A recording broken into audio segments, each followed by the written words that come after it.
Hi, this is Mike Guy. I'm the editor-in-chief of Road and Track. Welcome to Inside Track. This is the 7th episode, I believe. And we're very excited to have joining us tonight the Senior Vice President of Global Design for Nissan Motors, Alfonso Albaisa, a guy I've known for quite a while and whose career I've been following for quite a while. And he is the guy who has had to sort of take on the mantle of designing the new Nissan Z, which people have been waiting for years and years and years. And it's a pretty exciting moment, I think, for everybody, especially for me, but really for all of those devotees out there. Alfonso, welcome. Thank you very much. It's a pleasure to be here. Good evening for you. And we're talking to you from Yokohama, I believe. You're at Nissan headquarters now. Yeah, I live in Tokyo because the design studio is Atsugi, but headquarters is Yokohama, and it's a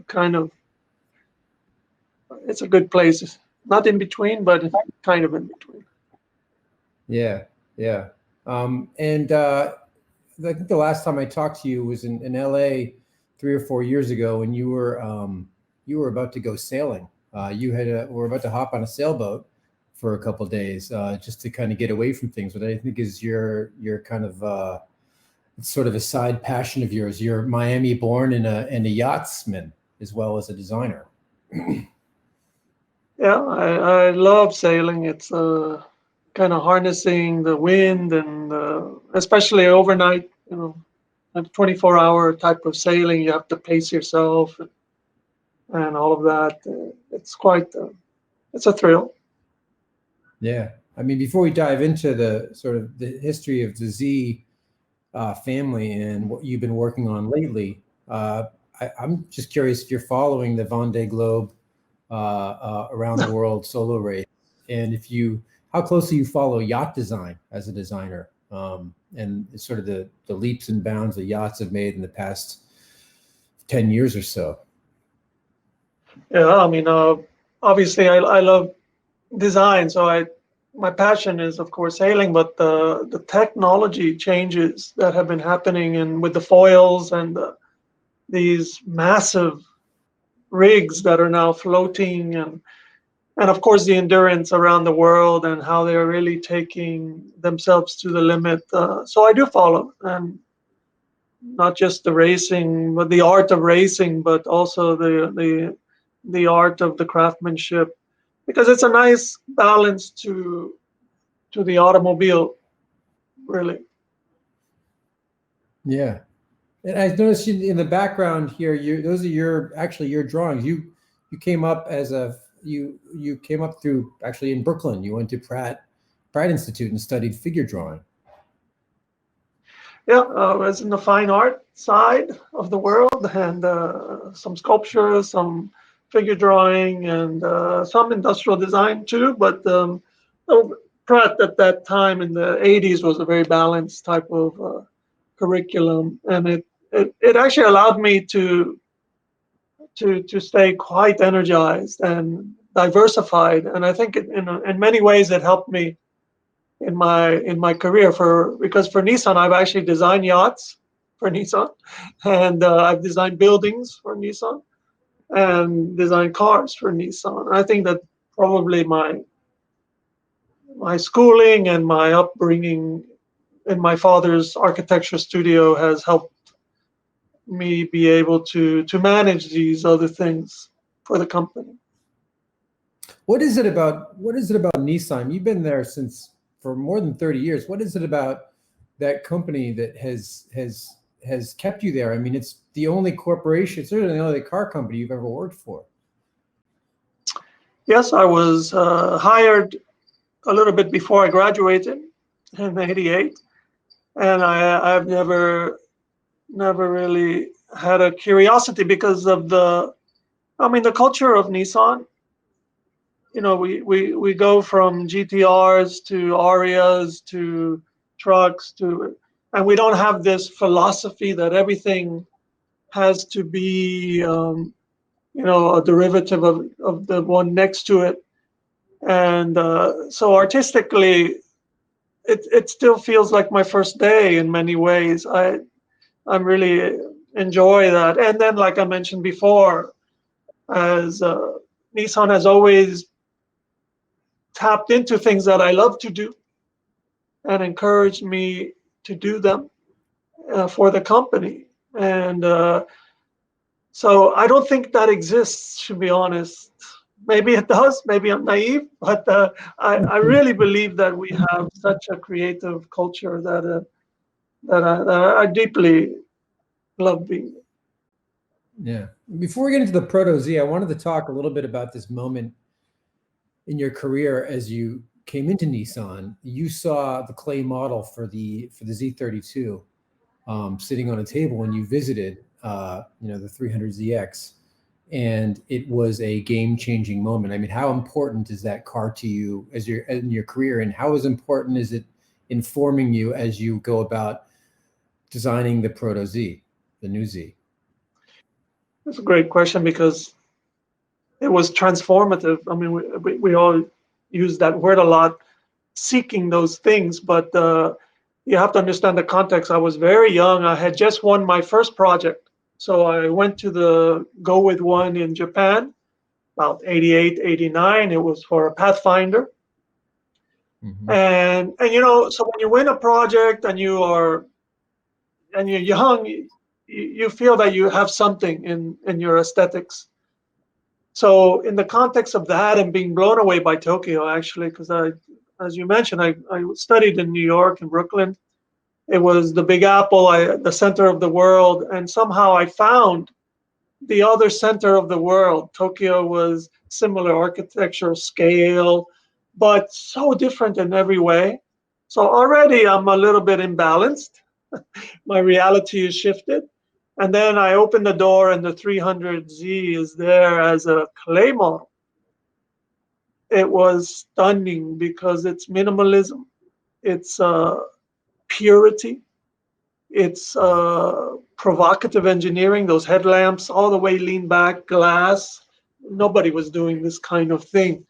And the effortlessness, how to be so provocative with such few strokes. It made me feel bad. It made me feel like I had to start over again. And so that moment to me now is as big or bigger than it was 33 years ago. Yeah, that's interesting. I mean, you had a context for the Z, leading up to that. You knew what the Fair Lady was, I'm sure you were steeped and studied in the history from 1969 onward. But that moment when you saw that clay model was sort of this explosive turning point for you. Especially because, as you mentioned, I was a lover of the Z. I grew up in Miami, and the first time I saw around 1970. By the time I got to Miami, probably in the 70, and I was young, 7 years old, and it floored me. And then I followed them, right? And 260, 280, and they had a kind of language. And you could, because it was 3 or 4 versions, you almost expect the fourth one. So then to be somewhat jet lagged and walk in and to see that, oh, I was wrong.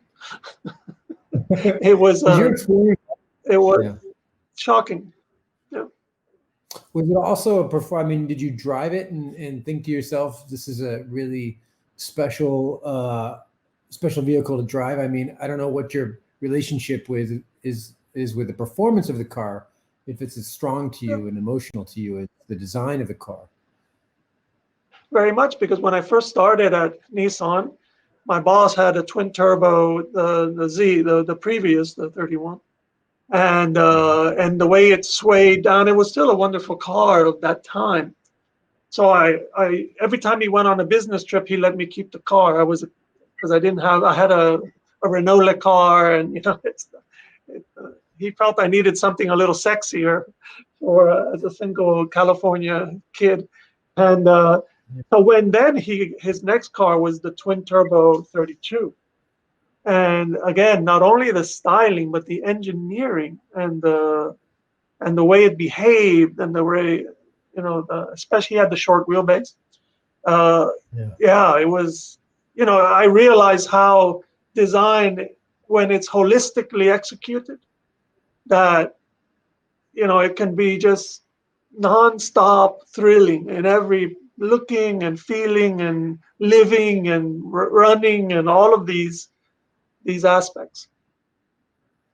Yeah, I guess we might want to forward three. We've said the 350Z and the 370Z, and for fans of the cars, it feels like it's been a long wait to get to the next iteration of the Z. How did this come about? Like, I mean, this is your work. This is your handiwork. The ProtoZ, the next Z that's coming is the work that's coming from your hand. Yeah, this is another great story I'm going to probably stumble a bit because I'm trying to capture that moment, because please understand that in the context of our electrified push, and we started developing the Aria a couple of 3 years back. And so we had all of these dreams of the future, and how this magic carpet and the transformation of the automobile and the power and how to make an electric car drive like a GTR and all of this stuff. And then at the same time, obviously we, as a company, we were going through some things. And so there was a little bit of soul searching that was happening at the same time. And I'm so grateful in a sense for circumstances, because part of the soul searching reminded us that really our heart is the Z car, that our brains and our hearts and our passions are about the future, but that this time was the time to reflect on who we are in a deep sense. And that's why this car happened, because maybe you know very well that even the 350Z, there was a prototype running around of a kind of retro one. Yeah. But it just didn't feel right. I was part of the 350Z as well, and it just didn't feel like the moment. We were at that time we were running about the future. And yes, we are today as well, but today feels very different than it did then. And to really go deep into the meaning of the 240 was what we wanted to do. It was natural. Everyone jumped on immediately, secured the funds, go. And really, what you came up with is some really amazing design cues that you pulled from the 240 and you built on them in this really clever way that I find it really intriguing, and I would love to see or hear you talk about what you pulled from the 240 and really wanted to carry forward the ProtoZ. I know how you guys work. I know there were some hidden little tricks and Easter eggs and secrets that only you know, and you'll divulge them over the months and weeks. But I would love to sort of get your take on that a little. Now, because in a big company, okay, the decision is made to make a car and all of this. It's a process. At the same time, there's a kind of innocence of the process of creating. And as I mentioned, that this love of this moment and how that we really wanted to capture the 240Z in not a casual manner.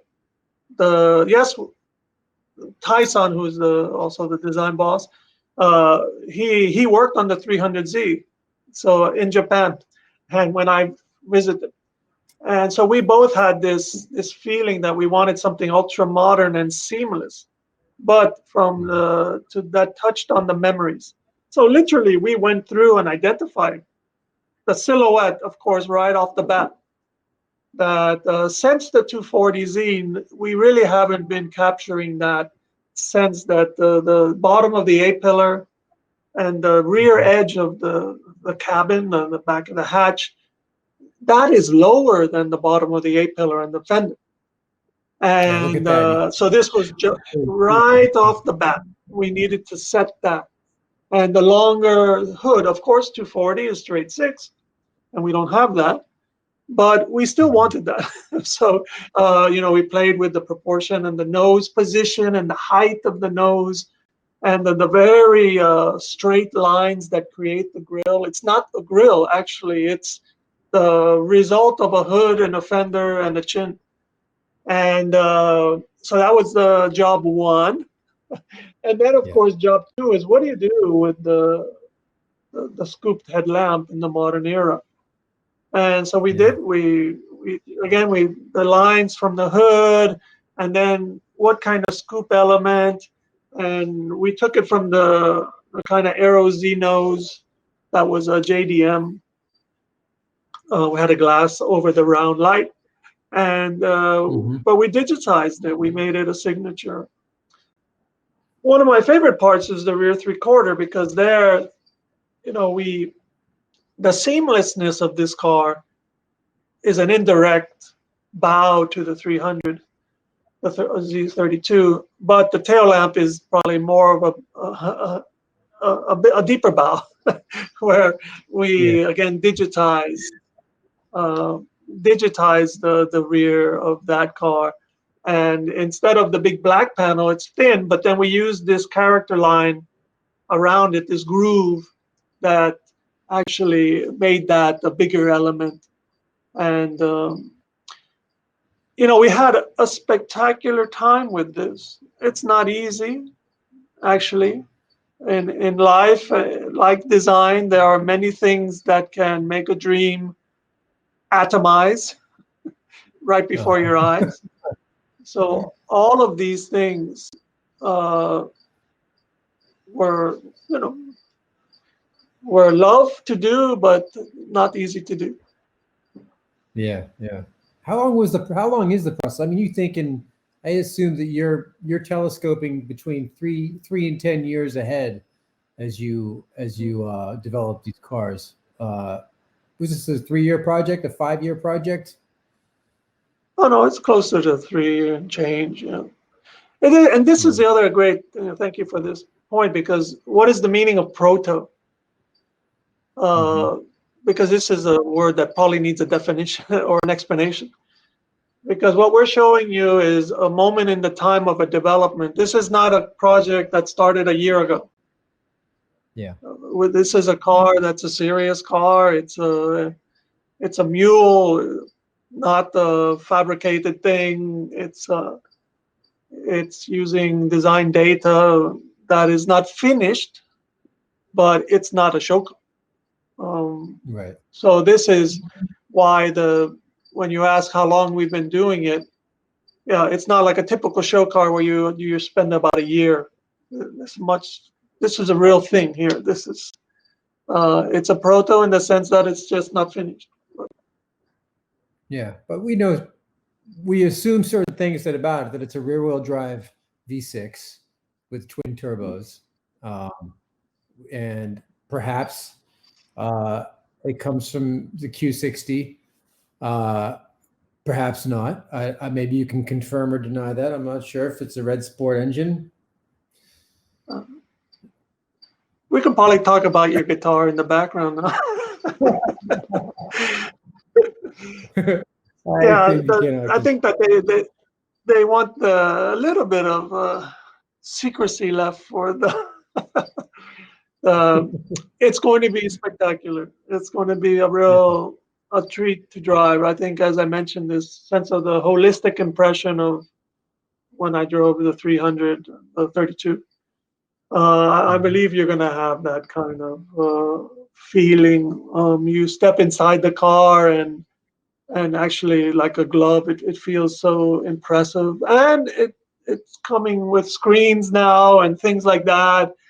But we don't forget the manual. And, like this whole project was about passions. Because in the modern era, to put a manual is, especially for a relatively high Newton meter torque type of thing, it's not an easy thing, and it's not a cheap thing. It's not so it just represents how we understand what is the meaning of this car to us as a company, as a culture.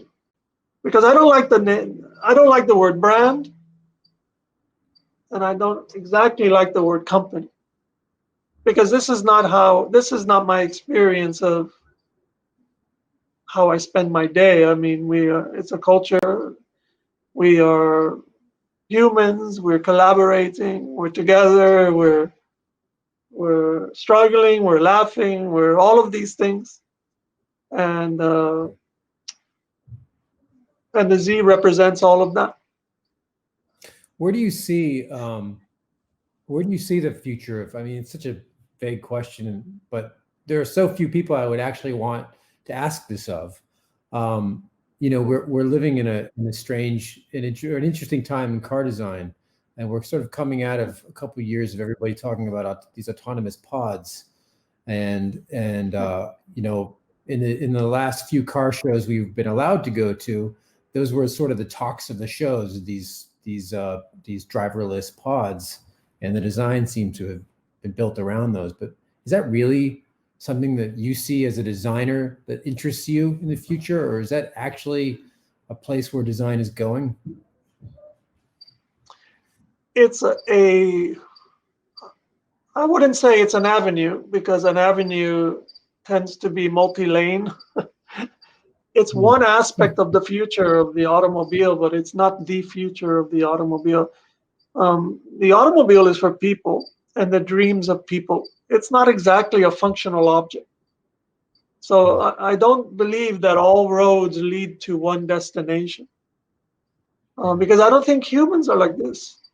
We are dreamers, rebels.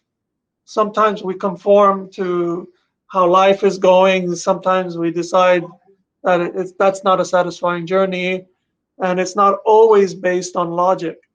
So yes, technology is going to allow us to free up cities, make them more effortless, make mobility without obstacles. And then I do love this. And electrified vehicles are going to be everywhere and be fun. I think that especially for our company, that if you really, what I'm hoping everyone, when they think of Nissan, there's a sense of charm, there's a sense of wit, there's a sense of not necessarily going down the easy road. We are always looking, we make Jukes, we make GTRs, we make Rogues. We have such a wide diversity because in society there exists this wide diversity of people. So sorry, that's not a dodge. I do think there'll be little pods. Our little pods are going to put a smile on your face because that's what our role in life is, to remind people that we can have fun with all of this. We can thrill people with driving, but we can provoke people with design and somehow reflect the beauty of our society, because that's the role of a car. The fins were on those Cadillacs in the 50s because people were dreaming of space and the jet age. That's the beauty of what we do. It's not just about the car, it's about the dreams and things like that. In that vein, I have a couple of reader questions. One from Danielle in West Orange, New Jersey, who asked, do you have a favorite driving road in Japan that you love to drive? Yeah, well, in Japan, we're very lucky because we have a couple of things here. Because we have Hakone, which is the springs, and the lake and the road up to the lake, very winding roads and forest in the woods. It's stunning and it's immaculate, and the roads in Japan are always stunningly perfect. Of course, in California, in the studio, we have stunning, perfect desert roads that are nice and hot, so the grip is super good. We don't have necessarily that, but also on Mount Fuji, from the base up to a certain level, you have a little bit wider roads and spectacular driving, and so it's really a blast. But to be honest, I love driving in Tokyo Yeah. because you're like because Japanese culture, basically every life is precious, so people tend to be amazingly safe drivers. Coming from New York, where I'm like, wow, I'm gonna lose my life here driving in the city. Here in Japan, it's a bit like salmon. We're all swimming very tight, but we are somehow avoiding each other, and there's very few accidents. And there's no honking, and there's a silence, a strange silence for such an urban environment. Yeah. So I'm blessed to have the full spectrum. So thank you, Danielle. Yes. James in Tacoma, I would Washington. I would You say London also I enjoy, but I got too many tickets because I never was able to figure out where I can and cannot drive. So I was always in just a lot of trouble. it's also full of speed cameras now. Yeah. James in Tacoma, Washington wonders, what's your favorite car of all time, design-wise? Oh wow, But I James. would caution. Our friendship, James, has started rocky. Oh, sorry. Think globally. It I doesn't have to be a Nissan. It doesn't have to be a Datsun. yeah yeah. It doesn't have to be, but I have to be very honest with you that again, I'm a kind of weird creature because I'm in the business, so we see things in the very early state, and I'm so impressed sometimes by that.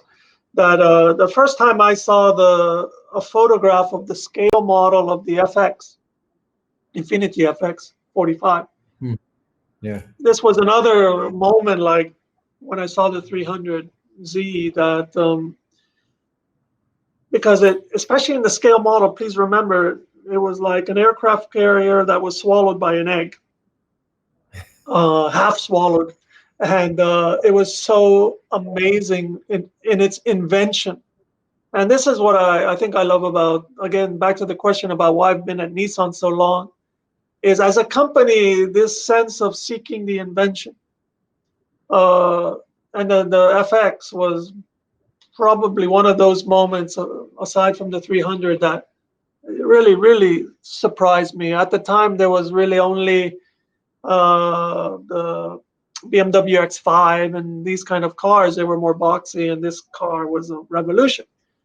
And if we go outside of the brand, the company, the culture, the other day I saw a 928, right? And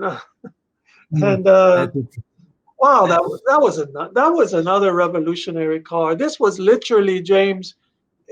Speaking of pods, in many ways, it was an egg with its beautiful daylight openings, and the sense of the structure of the roof. The B pillar was quite thick, and then the bug eyes and the interior, which was also epic making. So it's so hard to interesting. deny those. I mean, it comes from the sorry, go same ahead. sort of era. It comes from the same kind of era as the Z32. There are a lot of commonalities in there. I mean, Yes, sort of emerging from there. especially the interior. I do think that there was a revolution worldwide of how interiors were taken more seriously, even in design groups. People like myself, who I was an exterior designer for the Z 350 Z Proto. I was the designer of the interior of that one, and we were experimenting in the studio in California, where there were no delineation of exterior designer, interior designer. You did everything. So I had a project that was later canceled that I had to go with one. I had the exterior and the interior. This was not unusual in the early 90s. And so I think that it represents the 928 and the Z really showed that the power of a great interior for this holistic impression of the automobile. Yeah. Well, thank you very much. If there's anything else you'd like to divulge, any secrets about the new Z you would like to divulge, this now is your opportunity. There's going to be more to come. I'm telling you that. This has been impressive 3 years on the first day of being assigned the job. I was given my project list. It was 27 cars to do them in 2.5 years. And Nissan Next is the beginning of that. And then you'll see post Nissan Next. We are on a roar of rejuvenation and technology. So I hope everyone enjoys what they see. Yeah. Well, thank you very much. This has been a great conversation. I would encourage everybody to go to roadandtrack.com/join to join the track club and be a subscriber and a club member. And our next Inside Track episode is with Alex Rossi, IndyCar driver. That's January 14th at 5 p.m. It's a Thursday. So joining great company. Thank you very much, Alfonso. It was great to talk to you again. And thank you soon. Thank you very much. Okay. All right. Bye, everyone. Bye.